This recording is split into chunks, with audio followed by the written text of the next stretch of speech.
şəhidlərimizin 3 qəhrəman məzunu var. Şəhid Ziyad Muradov, Şəhid Əli Qasımov və Şəhid Səbuhi Sadıqov. Bu qəhrəmanlardan biri gənc yazar Ziyad Muradov Xocalı soyqırına şeirlər yazmışdır. O hələ kiçik yaşlarında qələmi ilə Xocalıya fəryad edirdi. Sonra isə yalnız qələmi ilə yox, döyüş meydanında da vətən uğrunda mübarizə apardı və Füzuli uğrunda döyüşərkən şəhid oldu. İndi isə gəlin onun Xocalı soyqırına həsr etdiyi şeirlərini dinləyək. Bugün Xocalıda matəm günüdür. Qırıq ürəkləri, ümidlər sönüb. Bir şəhər, yerlər yeksana dönüb. Hər addım başına səpilən cəsəd, bürüyüb torpağın örtüb üstünü. Bugün Xocalıda matəm günüdür.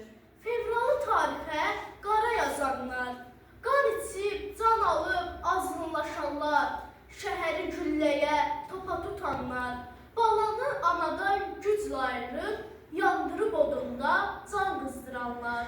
Əzrail libası geyib əyninə, Xocalı üstə kölgə tək düşüb, günahsız canlara qıydı erməni.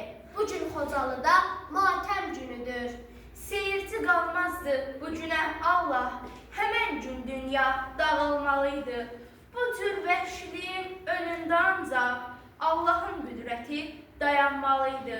Göydən od göndərib, yeri yandırıb, zülmümü zülümlə cavablandırıb.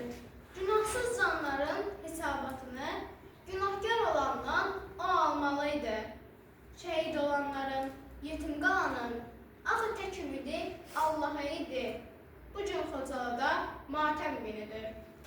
Bugün isə Ziyadın yazan qələmi, kədərdən, qəmdən, dərddən atdan, azad bir dünyada saf məhəbbətdən, eşqdən, sevgidən ilham alardı. Xaraba qoyulmuş şəhərdən, kənddən, yazmadı kağızlar kədərdən, dərddən.